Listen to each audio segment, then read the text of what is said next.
Passamos ao segundo momento. Peço para subir ao palco a professora doutora Gabriela Gonçalves, docente da Universidade de Londres, e que vai abordar o tema diversidade social em sala de aula, sinergias e potencial na educação. Muito obrigada. Conseguem ouvir? Sim. Ok. Em primeiro lugar, eu quero agradecer o convite para estar aqui. É de facto uma honra estar aqui. São muitas pessoas, a sala está bastante composta. Tem experiências que eu não tenho, portanto também há aqui uma partilha. Eu trabalho com grandes, né, com os crescidos, né, com os mais graúdos. E, portanto, também quero agradecer a todos os professores aqui presentes, de vários diferentes níveis, porque vocês poupam-nos imenso trabalho quando eles chegam à universidade. Né? Já vêm mais arrumadinhos, digamos assim. E, portanto, é ótimo e, portanto, quero aproveitar de estar aqui com tantos professores para agradecer o vosso trabalho, que eu não sei se teria a mesma paciência, se teria a mesma, digamos, envolvimento e a mesma persistência para trabalhar com tantos fatores na escola, desde os pais, que também são chatos, desde, enfim, os chefes, todos esses elementos. Portanto, obrigada a todos.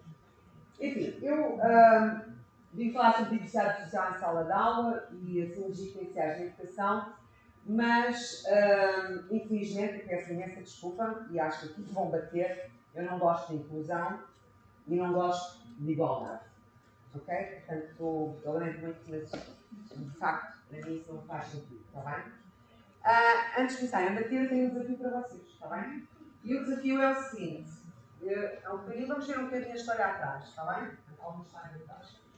E a pergunta é, portanto, vocês vão ser honestos, não é? Vão pensar, eu vou depois pedir para porem o dedo lá para uma resposta. A pergunta é: quantos animais de cada espécie vou fazer consigo abordar durante um grande dilúvio? Okay? Quem pensou em 2, pode pôr o dedo lá, por favor? Todos? Ok. Todos os outros não pensaram em 2? Então, senhor. Pensaram em quantos? Quantos animais de cada espécie vão abordar durante um grande dilúvio? Mais respostas. Quantos animais? Muitos. Ok, nenhum. Sabem porquê? Porque eu disse Moisés, não disse Noé. Ok. Já agora outra pergunta. Quantas vezes foi? A prova diz 9, de 0 a 100. Quantas vezes? Só uma? Quantas? Quantas? Então? 10. Ok. 11. Então, quantos? 20 vezes, meus senhores. Então, o que é que vocês fizeram? Não sei o que é que vocês fizeram. 9, 19, 29, 39, 69, 79, 79, 79, 79, 99, está contado. Tem o 90, 91, 92, 93, 94, 95, 96 e 99 conta 2 vezes. Ok?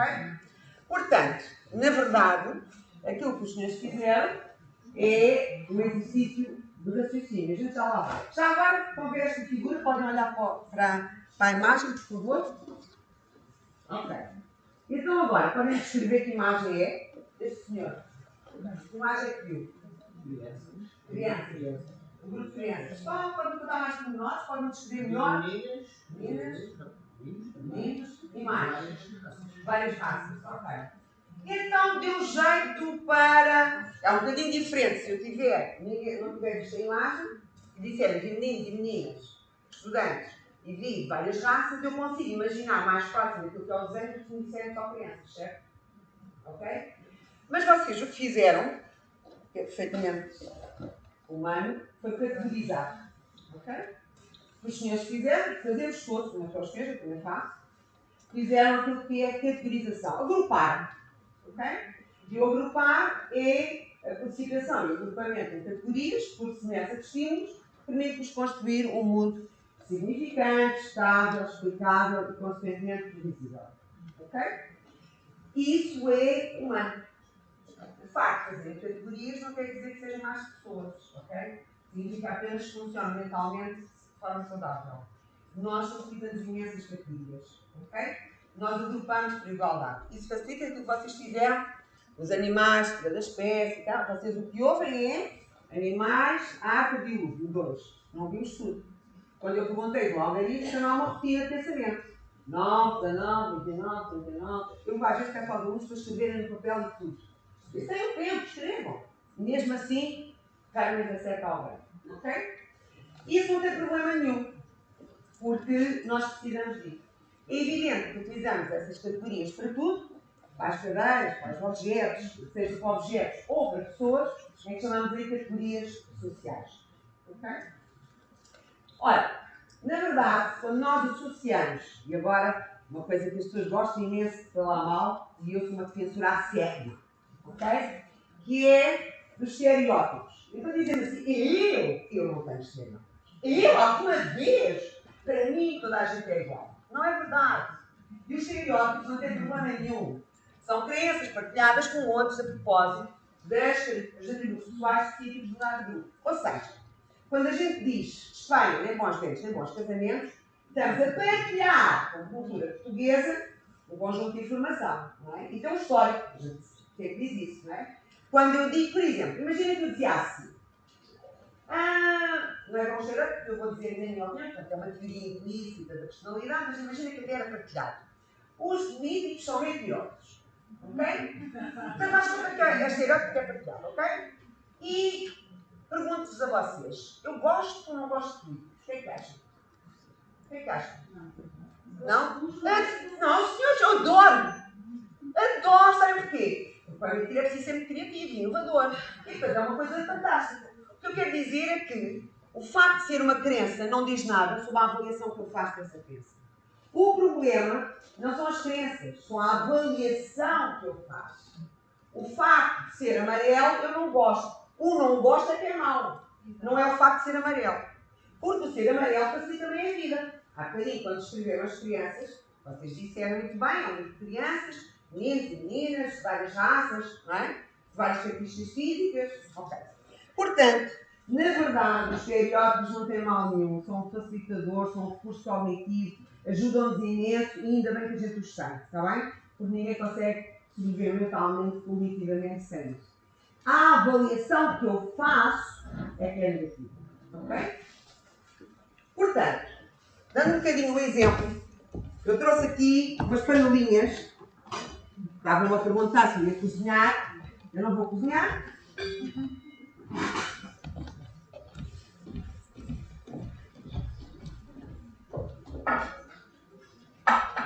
Não só com uma. Eu tenho mais em casa, mas são muito pesadas. Não é porque tivessem usadas, porque eu pedi pouco. É mesmo só porque eram pesadas. Então, se vocês olharem para isto que aqui está e pensarem nisto em categorias de pessoas, ok? Então, eu tenho aqui as pessoas, sei lá, as que gostam mais de brincar, as que são do mesmo género, gostam de sair à noite. Tenho aqui estas. Okay? Depois tenho aqui as pessoas mais altinhas. Mais altas, mais fininhas, mais elegantes, enfim, estão aqui. Depois tenho aqui outras pessoas com características também comuns. Cá está, não para com as características. E aqui também, ok? Todas estas panelinhas, no meu caso, enfim, eu cozinho pouco. Mas estas panelinhas não são melhores uma categoria nem melhor que a outra. Se vocês quiserem cozinhar um pernil, certeza absoluta não vão pôr nenhuma daquelas. Certo? Se quiserem cozinhar um ovo, também não vão pôr um ovo, não é? Não vão pôr um ovo nesta que aqui está. Certo? Mas elas são todas lindas. Eu gosto delas todas. Ok? Eu acho que elas são, eu acho que são lindas. Redondinha, tão bonito, mas só tem uma utilidade para algumas coisas. Ela tem umas características. Portanto, não faz dela menos boa, menos competente, menos ideal. Apenas é diferente. Tem características diferentes e ainda bem. Está bem? Porque, é outra coisa, ninguém quer ser igual a ninguém. Aqui eu tenho. Portanto, deixando as panelinhas de lado. Atualmente é isto que às vezes muito bom. Nós temos muito, eu fico muito contente, os parabéns pela apresentação anterior, já há uma certa mudança do discurso. Mas a gente tem que esforçar mais, não é? Discursos que se confundem com palavras de igualdade, justiça social, equidade, iguais oportunidades. Ouvimos isto como se fossem sinónimos, como se fosse isto tem que ser. Políticas de igualdade e penalização de discursos de não igualdade, portanto, ninguém pode dizer nada. Crítica social sobre discursos de atributos físicos, intelectuais, etc. Ai, da gente dizer que as pessoas de olhos claros levam mais tempo a recuperar do encadeamento dos seus olhos escuros, que se não a desgraça, já é básico, ok? Ai de dizer que as mulheres são menos competentes que os homens na motricidade, na formação psicomotora, e é verdade. Portanto, ai de dizer um conjunto de características. Parece que estamos a levar. Não é nada disso. Porque a gente não trabalha aquilo que a gente gosta de que é melhor essas coisas, não é? Depois, responsabilização do Estado e medidas sobre os outros de uma intervenção nos alvos de discriminação. Ou seja, o que é que nós fazemos às crianças para as educar a lidar com frases menos simpáticas? Não, a gente vai dizer às pessoas que não podem deixar, ou aos pais, ou às não podem. Mas não há nenhuma intervenção para aquilo que é para a criança, para o jovem. E dizer, olha, se disserem isso, tu tens de ser maior que isso. Não sei se tu estás a entender. Okay? Sabem aquilo que acontece no dia a dia, na forma como trabalham isso, é sempre virar para o outro grito. E evidente também tem que intervir aí. Mas não chega, tem que ser intervir nisto. Porque a gente nunca vai conseguir tomar conta de toda a gente. Portanto, eu só consigo tomar conta dos próprios que trabalhem essa vontade, essa confiança de sentir bem. Ok? Não sei se não estou a fazer entender, se estou a falar muito rápido, eu sou algarvio, mas estou a falar todos algarvios. Portanto, em vez de termos isto aqui está, nós temos muitas vezes nesta situação, ok? Que é uma discriminação positiva. É facilitar mais, o que vai criar, evidentemente, uma série de situações que cada vez vão surgir cada vez mais. Por exemplo, quando nós começamos apenas discurso, os valores do sexismo ambivalente mantêm-se similares a outras épocas. Aumentou o sexismo no movimento e surgiram novas formas de sexismo. Ou seja, nós vamos falar de coisas da questão de género, isto acontece também às outras categorias sociais. Mas, na verdade, não podemos dizer que há diferença, não podemos dizer nada disso, mas, na verdade, nós continuamos a funcionar. Quando é automático, faz-nos o pé do chinelo. Por exemplo, há tempos, e isso nós vimos atentamente a televisão, mas há tempos, este foi o que eu achei mais graça, há pouco tempo disseram outro, mas eu não consigo lembrar. Uma jornalista perguntava à advogada do rendeiro, fez a seguinte pergunta. Ao advogado do rendeiro, que estava bem, mas realmente perguntou-lhe. Era uma mulher, jornalista, a perguntar ao advogado. Porquê que o rendeiro, porque ele não levou a mulher com ele? Esta pergunta diz que a mulher é um móvel. Porque se ela verdadeiramente sentisse a questão do poder de decisão da mulher, tinha dito, porque não foram os dois? Porque ela não quis ir com ele? Porque ela não pôs a decisão, porque ele não levou com ela? Ela não é do móvel. Certo? Portanto, o facto de nós temos muito neste discurso da igualdade, da inclusão, mas estão contentes, estão bonzinhos, mas na verdade não estamos a mudar o raciocínio. Okay? E o raciocínio passa por gostar da diferença, da interculturalidade. Okay? Por exemplo, ainda há alguns dados, por exemplo, o aumento da discriminação positiva tem aumentado, o aumento das reações negativas à inclusão, nomeadamente no trabalho, etc. Aumento dos movimentos e ideologias conservadoras e extremistas. Reparem, se eu não gostar, se eu tolerar, se eu apenas incluir, se eu for simpática porque incluo as pessoas todas, assim que há competição pelos recursos, pela comida, isso vem tudo ao de cima. Okay? Há tempos, houve uma manifestação, quando houve a guerra da Ucrânia, e houve uma manifestação à porta da Assembleia da República do Sem-Abrigo. Não sei se vocês se lembram. E uma das senhoras do Sem-Abrigo dizia assim: então, mas estes ucranianos vêm para cá, têm direito a casa, têm direito a tudo, e nós aqui estamos, somos portugueses e não estamos. Portanto, é aquela história, quando há fome, todos lá e ninguém tem razão. Portanto, é tudo muito bonito, até ao dia em que está fome.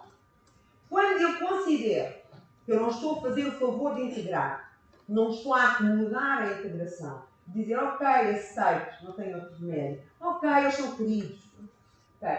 Mas desde que se portem como eu, ok? Como nos Estados Unidos, eles podem integrar as escolas, mas têm que vestir, comportar, falar exatamente igual. Portanto, isso é a mesma coisa que dizer, a minha cultura é maior, é melhor, porque ele é que tem que vir para a minha, ok?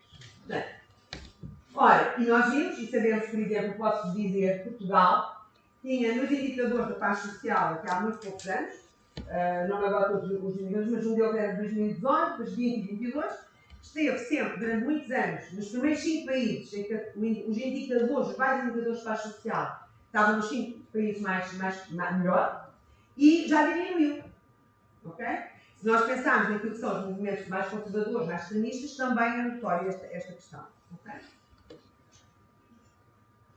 O problema, portanto, não são os estereótipos, as diferenças entre as pessoas, a distinção entre cada um, não é um problema. As pessoas querem ser únicas e são todas únicas. Considerar que somos todos iguais é respeitar a unicidade de cada um, é pressionar as crianças a seguir um padrão, não há espaço para a excentricidade, para a diferença.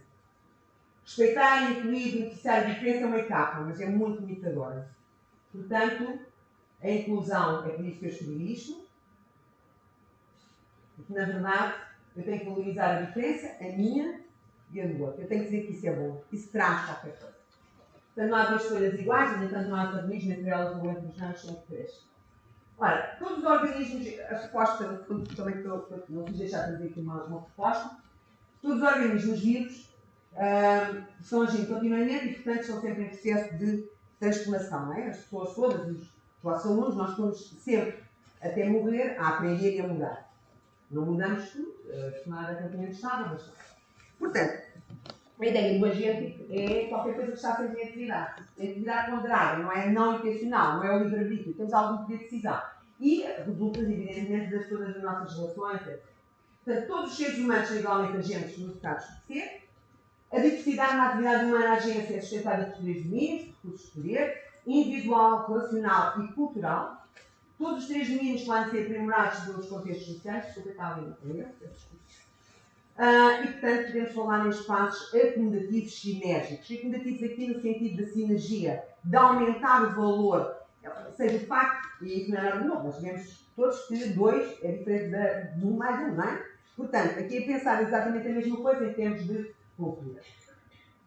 Portanto, há muitas técnicas de métodos de aprendizagem novos, não só alguns, só agora seguir as ferramentas, mapa mental. Por isso, vocês querem muita formação, aplicam, adaptam. Eu não tenho nada para vos ensinar aqui. A única coisa que eu queria partilhar convosco é a importância de verdadeiramente ver as diferenças, ouvir essas diferenças e investir nessas diferenças. Ou seja, o que é que cada um traz, porque é diferente, traz para o seu grupo. E aqui não é só, evidentemente, diferenças de cultura, diferenças também de outras questões. Eu até vou fazer aqui uma pergunta já agora. Vou só passar à frente, já volto aqui atrás. Só aqui mais uma maldade. Oi, desculpem. Suponha que é convidado para fazer uma apresentação numa reunião de negócios na Malásia. Verifica que após 90 minutos da reunião, ainda não se começou a discutir a matéria dos negócios propriamente dita. Os malaios continuam, aliás, a colocar perguntas sobre o seu país, a sua família, etc. Como reagiria? Temos várias opções. A. Continuar a falar até que os seus anfitriões mostram que estão prontos para começar as negociações propriamente ditas. Começa a misturar temas de negócios com temas de outro tipo para que finalmente possa começar a fazer a sua apresentação.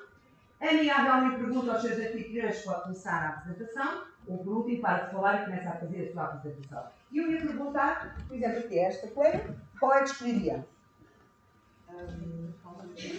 Assim, ok? E aqui esta colega. Qual é que escolheu? A, C, ok? A B e este senhor. A, C, A. É verdade, A era a melhor opção. Sabe porquê? Porque nesta cultura, na verdade, o que eles estão a fazer é dizer assim: estou aqui, e o maior sinal de respeito que eu posso fazer é falar sobre ela. É evidente que as estruturas nas nórdicas, por exemplo, aquilo é excessivamente inclusivo. Agora é coisa. Vai faltar. Portanto, uma das questões, uma das bases importantes para nós ouvirmos bem, já que eu sei que vocês viam mal, portanto, é que eu vou dizer, mal, ok? Uma das questões importantes aqui é, por exemplo, ler algumas coisas sobre aquelas culturas. Por exemplo, as crianças dos países asiáticos estão educadas, inclusive são educadas de educação, estão educadas, são preparadas, são ensinadas a ouvir e não fazer perguntas nem questionar o professor. O professor pode entender que aquele aluno, ao não fazer perguntas, é porque está desinteressado. Não é isso. Culturalmente, aquilo mostra muito respeito. Ele está muito atento. Portanto, em vez de a gente interessar, assim a gente pode perguntar. Estamos a gostar, estamos a fazê-lo participar. Não tem, porque o respeitar, porque não quer dizer que eu não possa fazê-lo brilhar mais, não é? Portanto, mas tem é que perceber porque é que ele intervém dessa maneira. Enquanto, por exemplo, uma criança de um país nórdico, já os nossos latinos também, já perguntam, já questionam, já dizem não é assim, etc. Não é? Portanto, daí que é muito importante ler um pouquinho sobre essa questão. Voltando então atrás desta maldade que eu queria falar convosco, queria só aqui também deixar-vos isto e, antes disso, não sei se ainda tenho tempo. Peço desculpa. Ok. Portanto, esta é uma, não sei se conhecem este texto de Oswaldo de Andrade, quando o português chegou debaixo daquele grupo da chuva vestiu o índio, era que fosse uma manhã de sol, o índio tinha despido o português. E agora nós andávamos no ninho. Quer dizer, no inverno é difícil, eu quando fui sobrevivente era difícil. Portanto, a única coisa que eu queria aqui partilhar um pouco convosco era o ser humano é altamente criativo, é altamente inovador. Os professores são a prova disso, porque têm que reinventar-se todos os dias. Eu costumo dizer que ser inovador e original torna-se uma rotina. Portanto, já é cansativo, porque é uma rotina, não é? E portanto, imagino vocês ainda mais. Mas aquilo que é muito importante mesmo é ver, ouvir, pensar e acreditar que é sempre possível dar a volta, porque o ser humano é altamente inteligente. E como prova disso, para terminar, vamos contar só uma história anedota, está bem? Portanto, era um padre português. Eu odiava os senhores, a só saber português. Estavam, ou estavam. E por azar, os azares foi colocado numa aldeia que não tinha isso à Espanha. Portanto, uma aldeia alimentar, não tinha tipo barrancos. Tinha uma igrejinha branquinha lá em cima do morro. Os espanhóis, ao domingo, uma mania de vir cá este lado, porque a nossa comidinha era melhor, então vinham à missa de padre português, confraternizavam com os seus irmãos portugueses, almoçavam de cá, a comida era melhor, e depois iam à missa deles. O padre, no primeiro eu vi este dele, e que viu os espanhóis, olha isto, não tem jeito nenhum. E a leitura foi sobre Adão e Eva. Então, quando chegou à altura do sermão, o padre diz, meus fiéis, como todos ouvidos, a nossa leitura de hoje foi sobre Adão e Eva. Adão, homem bom, íntegro, honesto, obediente a Deus, e verdadeiro português. Eva, uma mulher má, pérfida, tentou o próprio Adão, responsável pela expulsão do reino dos céus, enfim, uma verdadeira espanhola. Os espanhóis não acharam muita graça à coisa, foram andando por Deus. Mas a segunda coisa ficou por ali. No domingo seguinte, ainda estavam mais espanhóis na igreja. E o padre, a leitura foi sobre Abel e Caim. Então, para chegar à altura do sermão, o padre diz, meus fiéis, são todos ouvidos, a nossa leitura de hoje foi sobre Abel e Caim. Abel, um homem bom, íntegro, amante do próximo, um verdadeiro caridoso, perdoou o próprio irmão, enfim, um verdadeiro português. Caim, um homem mau, pérfido, matou o próprio irmão, o assassino, o ladrão, portanto, um verdadeiro espanhol. Portanto, a coisa era muito grave. Porque a história da Eva se queria dizer que era uma piada mal conseguida a achar nas mulheres espanholas, enfim. Agora, o ladrão e assassino era muito explícito, era bravíssimo. Era uma piada muito sem gosto, né? Às vezes acontece, não é? Portanto, foram ter com o bicho. E fizeram com o bicho. E o bicho, evidentemente, chamou o padre, deu um grande descacho, disse que não era possível, não era admissível, e ele tinha que dar o comportamento, não havia filhos enviados na igreja, não havia ovelhas negras e ovelhas brancas, todos eram filhos de Deus, todos eram ovelhas mesmo de bem, tudo igual. E portanto aquilo ia terminar. Portanto, imagina o padre, sentou-se chateado com os espanhóis, chegou lá, a espumar e deitar com pelas orelhas. Okay? Na missa seguinte, estava a aldeia espanhola em peso na igrejinha. Estão a ver, a igrejinha até era pequenina, toda branquinha, tinha que ter as portas abertas, um silêncio. E a leitura foi sobre a última ceia de Cristo. Então, quando chega a altura do sermão, o padre diz, meus fiéis, como todos ouvidos, a nossa leitura de hoje foi sobre a última ceia de Cristo. E a dada altura, Cristo disse, entre vós, um hiato. E respondeu Judas, pero, hombre, por que me miras assim? Ok, muito obrigada.